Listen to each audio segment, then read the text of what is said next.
Olá, minha irmã, olá, meu irmão. Sejam muito bem-vindos ao Leitura Viva, leitura orante da Palavra. Hoje é sábado, dia 21 de março de 2026. Estamos na quarta semana da Quaresma. Em nome do Pai, do Filho e do Espírito Santo. Amém.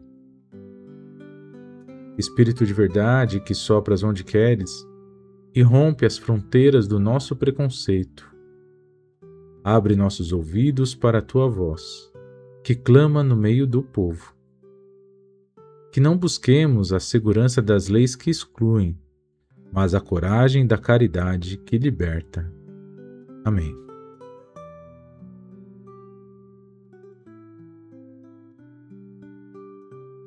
Eu era como manso cordeiro levado ao sacrifício. Leitura do livro do profeta Jeremias.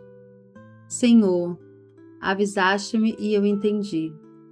Fizeste-me saber as intrigas deles. Eu era como manso cordeiro levado ao sacrifício, e não sabia que tramavam contra mim. Vamos cortar a árvore em toda sua força, eliminá-lo do mundo dos vivos para seu nome não ser mais lembrado. E tu, Senhor dos exércitos, que julgas com justiça e prescrutas os afetos do coração, concede que eu veja a vingança que tomarás contra eles, pois eu te confiei a minha causa. Palavra do Senhor, graças a Deus.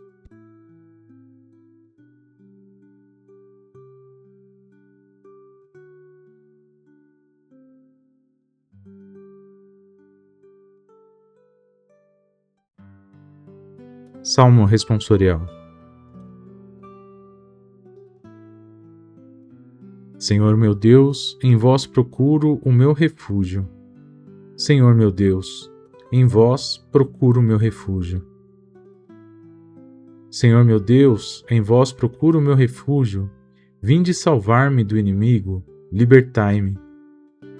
Não aconteça que agarrem minha vida como um leão, que despedaça sua presa, sem que ninguém venha salvar-me e libertar-me.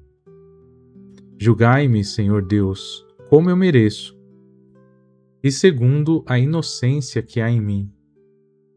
Onde em mim fim a iniquidade dos perversos, e confirmai o vosso justo, ó Deus de justiça, vós que sondais os nossos rins e corações.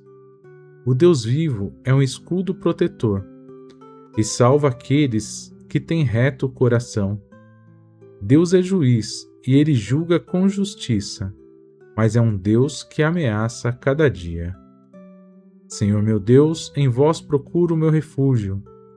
Senhor meu Deus, em vós procuro o meu refúgio.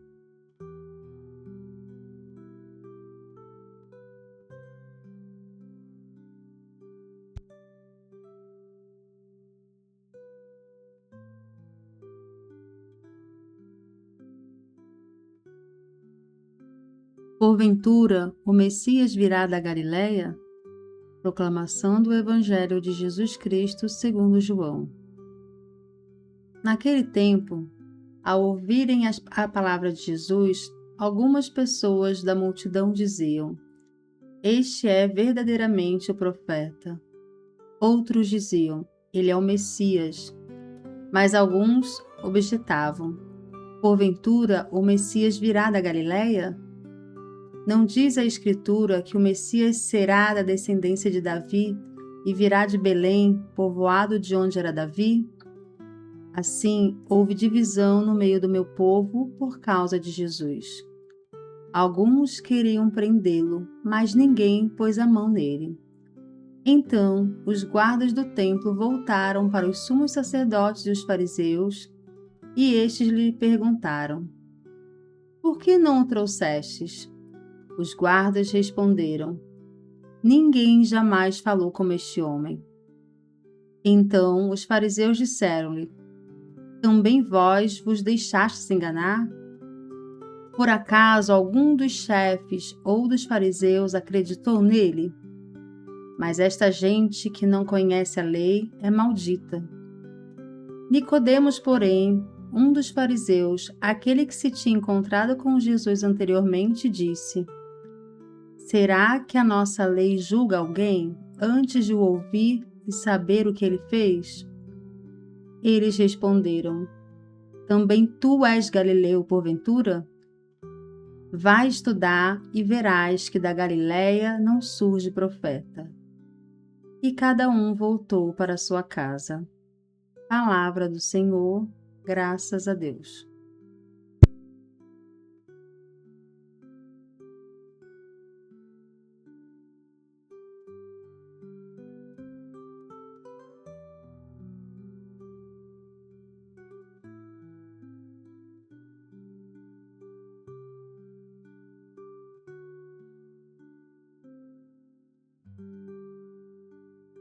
Minha irmã, meu irmão, a liturgia de hoje já nos prepara para a paixão de Jesus Cristo, para o seu sacrifício, que é a tortura, a humilhação, a morte e depois a ressurreição. Essa liturgia é muito forte porque já no Primeiro Testamento, na primeira leitura, mostra o profeta Jeremias cansado. O profeta Jeremias já não sabe mais o que fazer porque sentiu que seu povo já não queria mais. Lembra quando nós falamos da presença do justo no meio do povo? A presença do justo incomoda o povo só pela sua presença, ainda que ele fique calado. Mas o carisma profético de Jeremias fazia falar abertamente sobre os erros do teu povo em relação à sua relação com Deus. E eles o perseguiam, o violentavam, mas Jeremias não se importava e continuava na sua missão. E o que mais doía no coração de Jeremias, a gente percebe quando ele usa a imagem do manso cordeiro levado ao sacrifício. E ali ele traz a imagem do Anavim. Anavim no hebraico quer dizer os pobres de Deus, os humildes, que não têm outra força senão Deus. Aqueles que de alguma forma estão abandonados, excluídos, oprimidos, seja por motivo econômico principalmente, mas não só isso, também por motivos psicológicos, motivos de fé e todos os outros motivos que nós viemos refletindo nessa quaresma e no Leitura Viva de forma geral. O que mais dói no coração de Jeremias é ver aqueles que não têm um refúgio, aqueles que não têm onde encostar a cabeça, são abandonados pelo povo e são mortos pelo povo e sofrem julgamento severo em relação à sua pobreza, em relação à sua exterioridade, em relação a estar de fora. O templo não os acolhe, as instituições de poder não os acolhem. Eles estão à margem da sociedade. Penso que a expressão mais forte de Anavim, ainda hoje, e já naquela época, é a população de rua, que sempre existiu, o sem teto, sem terra, onde não tem sequer um lugar onde encostar a cabeça, vai dizer Jesus no Evangelho, falando da fragilidade e da vulnerabilidade do ser humano. Jeremias pede inclusive a vingança de Deus, mas essa vingança que Jeremias pede não é uma vingança egoísta, uma vingança egóica, né? Vingativa no sentido pessoal. Não é isso, não. Ele sabe que Deus não faria isso. A vingança que ele pede de Deus é justamente a sua justiça, que se faça justiça. E essa justiça é, portanto, que, para a tristeza da maioria do seu povo, que já não se importa e já exclui, oprime e mata os pobres recebam seu lugar. Essa é a justiça. Essa é a denúncia do profeta Jeremias.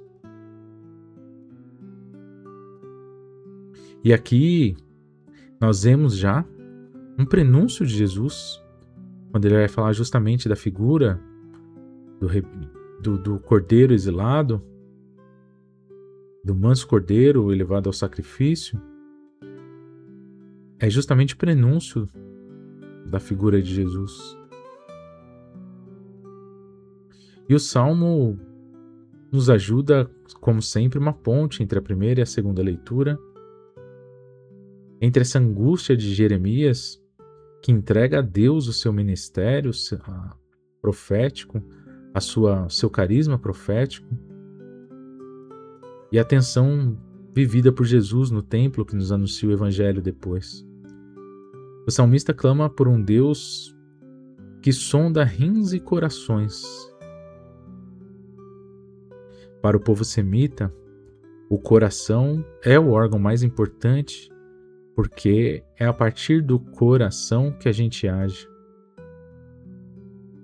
E um filho de Deus, uma filha de Deus, deve pensar com o coração e não com a razão, segundo o povo semita. E pensar com o coração quer dizer sempre colocar primeiro aqueles que sofrem. Isso está impregnado na tradição profética do povo de Israel e do povo semita como um todo. Porque pensar com o coração é tirar aquilo que está dentro e colocar para fora, a partir da Dabar, que é a palavra viva, a palavra que age no mundo e que transforma o mundo.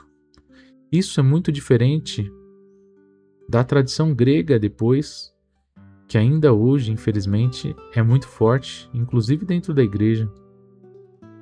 Mas essa tradição bíblica, tradição semita forte do Evangelho, lá desde Jeremias e todos os profetas, que passa pelos Salmos e chega aos Evangelhos, essa tradição de que os órgãos também têm vidas e sentimentos e nos ajudam a olhar para fora, olhar o mundo com nossos sentimentos. Enquanto a maioria dos homens que vivem pelo mundo julgam pelas aparências, pelos títulos, pela origem geográfica, o Deus de justiça olha para a intenção que há no nosso coração. Portanto, esse salmo nos ensina que a oração daqueles que são perseguidos e perseguidas não é uma derrota, mas é uma confiança, porque Deus é nosso escudo.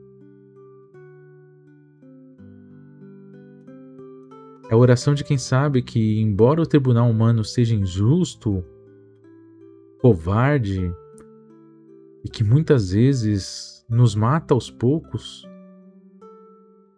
o tribunal da vida, o tribunal de Deus é soberano. E assim que chegamos, portanto, à leitura escolhida para o Evangelho de hoje.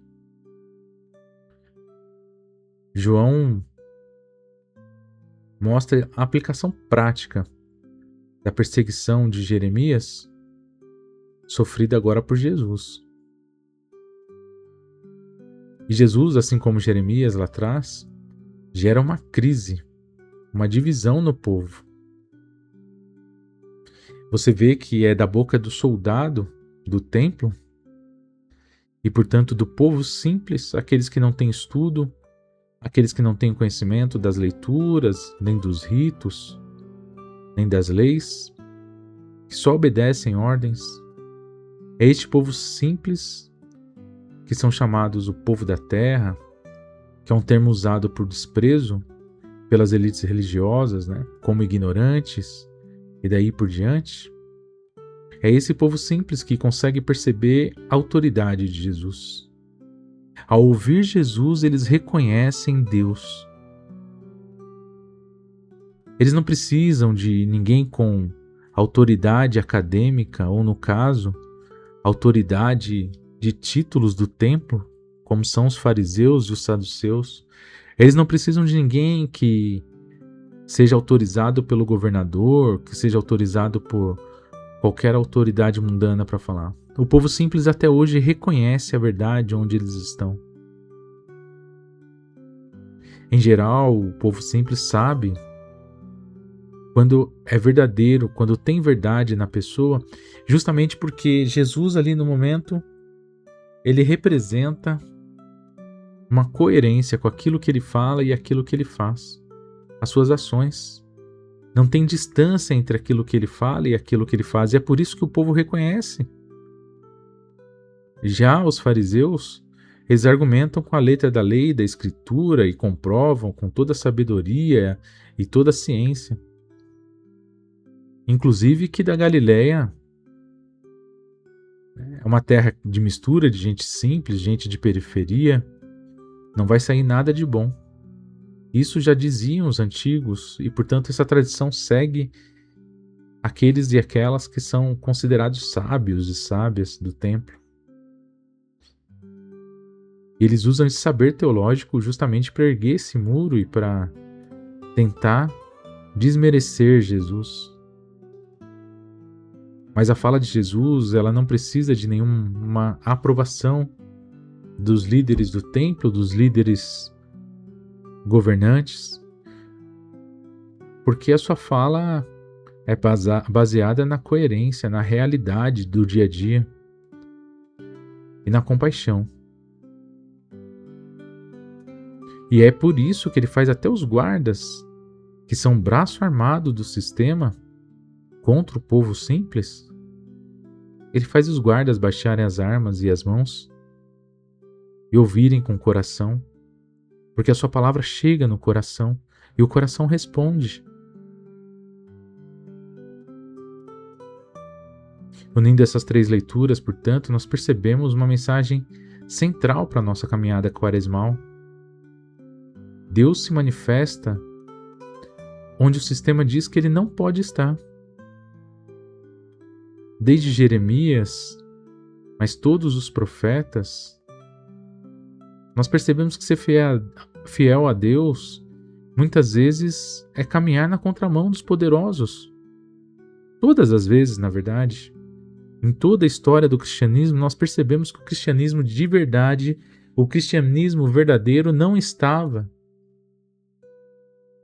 onde haviam os poderosos e a opressão, mesmo na cristandade medieval, que nós sabemos que foi a utilização de parte da crença cristã para oprimir, para matar, para eliminar os povos. Mesmo nesse momento da Idade Média, da cristandade medieval, não era ali que estava o cristianismo. Nós tivemos papas, inclusive, que faziam o jogo do poder, que se entregavam ao poder do mundo. E não era ali que estava Deus, muito pelo contrário. Deus estava diariamente perto das fogueiras de onde eram queimadas as pessoas. E ainda hoje, minha irmã e meu irmão, se nós vemos grande parte das igrejas cristãs, das igrejas que se dizem cristãs, é muito difícil, infelizmente, nós enxergarmos Deus, enxergarmos Jesus, a não ser na simbologia e nos sacramentos. Graças a Deus, nós temos uma Santa Eucaristia, um Santo Batismo, um Santo Matrimônio, um Santo Crisma, que são os sinais da fé, que são sinais da presença de Deus, da presença do sagrado entre nós, Jesus Cristo vivo, em corpo e sangue entre nós. Mas, nas vidas das comunidades, a começar por nós mesmos, por mim e por você, quando de verdade nós somos espelho de Jesus, espelho daquilo que Jesus diz acreditar, espelho da construção do reino de Deus, quando de verdade nós conseguimos dar testemunho da tua palavra, sem precisar ficar usando de grandes teologias, de grandes sabedorias, de grandes discursos, de orações intermináveis, mas com o nosso exemplo. Quando que de verdade nós conseguimos ser exemplo? Quanto ainda precisamos crescer, e Deus e Jesus sabem disso. A nossa fé muitas vezes é imatura, é infantil, e que a gente ainda precisa andar muito. mas Ele, na sua bondade, nos ajuda. Ele, na sua bondade, Ele conhece o nosso coração, Ele sonda o nosso coração e Ele nos fortalece com o seu Espírito Santo. No Evangelho, se nós estivéssemos agora frente a Jesus, próximo ao templo, será que nós também teríamos voltado para casa? Ou nós faríamos eco à voz do Mestre? E defenderíamos Ele porque Ele veio da periferia da Galileia e de que Ele poderia sim ser o Messias? Será que quando o governador manda escolher entre Jesus e Barrabás, nós escolheríamos com o coração que vai tender para a misericórdia e tender para o amor, e entender que Jesus traz essa misericórdia, esse amor, e a sua libertação vem com isso? Ou nós vamos escolher Barrabás, que era um grande guerreiro e queria matar os soldados romanos e queria derrotar pela guerra e pela violência? Naquele momento, o povo, até levado por lideranças religiosas que não queriam perder o seu status, não queriam grandes mudanças, o povo escolheu Barrabás, escolheu a violência e condenaram Jesus, portanto. E eu e você, meu irmão e minha irmã, hoje, nós continuamos escolhendo Barrabás, será? Ou nós estamos verdadeiramente escolhendo e caminhando com Jesus? E o critério é muito simples. Nós sabemos, pelo Evangelho, Mateus 25, que a salvação, o critério da salvação está dado, é muito simples, e a leitura de hoje nos traz isso. Eu gosto muito do trecho da carta Fratelli Tutti do Papa Francisco, o trecho número 155, no qual ele fala assim: o desprezo pelos vulneráveis pode esconder-se em formas populistas que os utilizam demagogicamente para seus fins, ou em formas liberais ao serviço dos interesses econômicos dos poderosos. Em ambos os casos, nota-se a dificuldade de pensar um mundo aberto, onde haja lugar para todos, que inclua os mais frágeis e respeite as diferenças culturais. Então, o Papa Francisco nos mostra que também não adianta muitas vezes a gente fazer parte de uma pastoral social e fazer um trabalho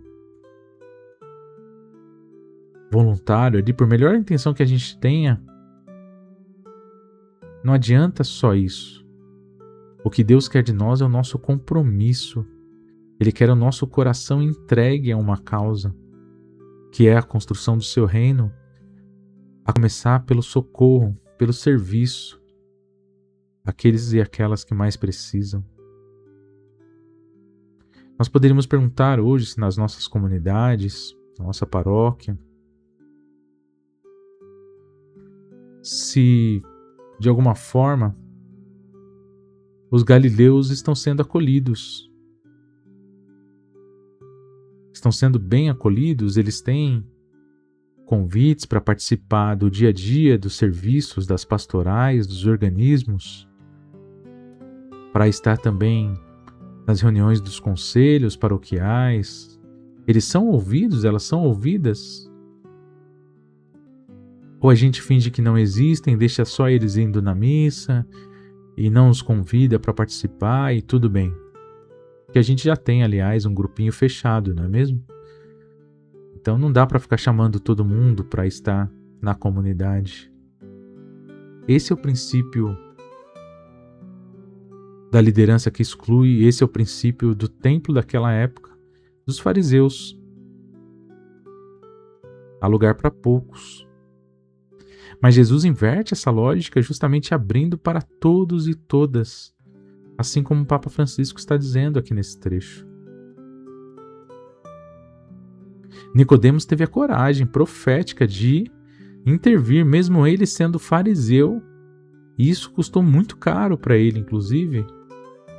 Ele teve a coragem de intervir e dizer não.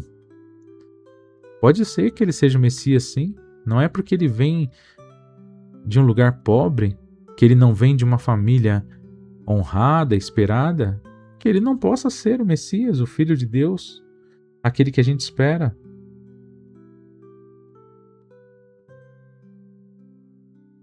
Nesse momento, Nicodemos construiu uma grande ponte e ficou solidário a Jesus e segurou sua mão.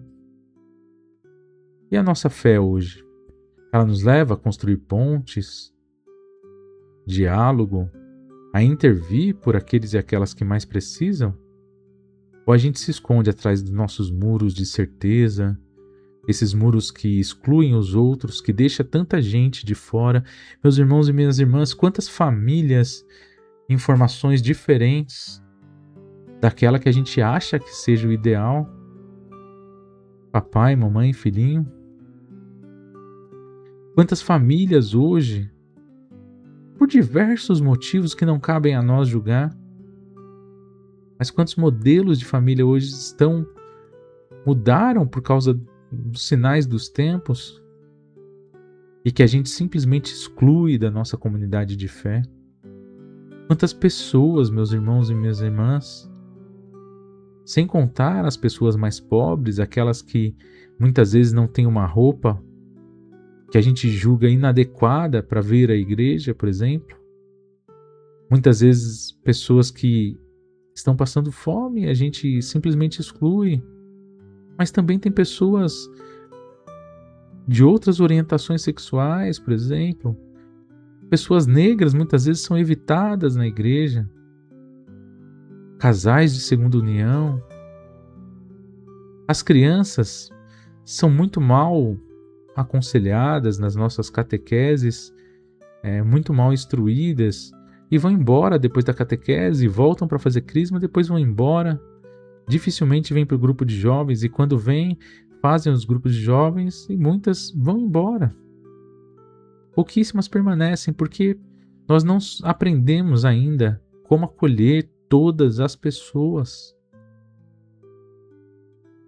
Peçamos a Deus que nos ajude, que Teu Santo Espírito nos inspire, nos dê força, sabedoria e nos dê a consciência de que o reino de Deus, como diria Papa Francisco, é um reino que precisa ir ao encontro de todas as pessoas. Ó Deus, de ternura, que nos mostraste que a verdade liberta, dar-nos a firmeza do justo, da sabedoria, que não tenhamos medo de ser moeda falsa para este mundo, idólatra do dinheiro e descarta as pessoas.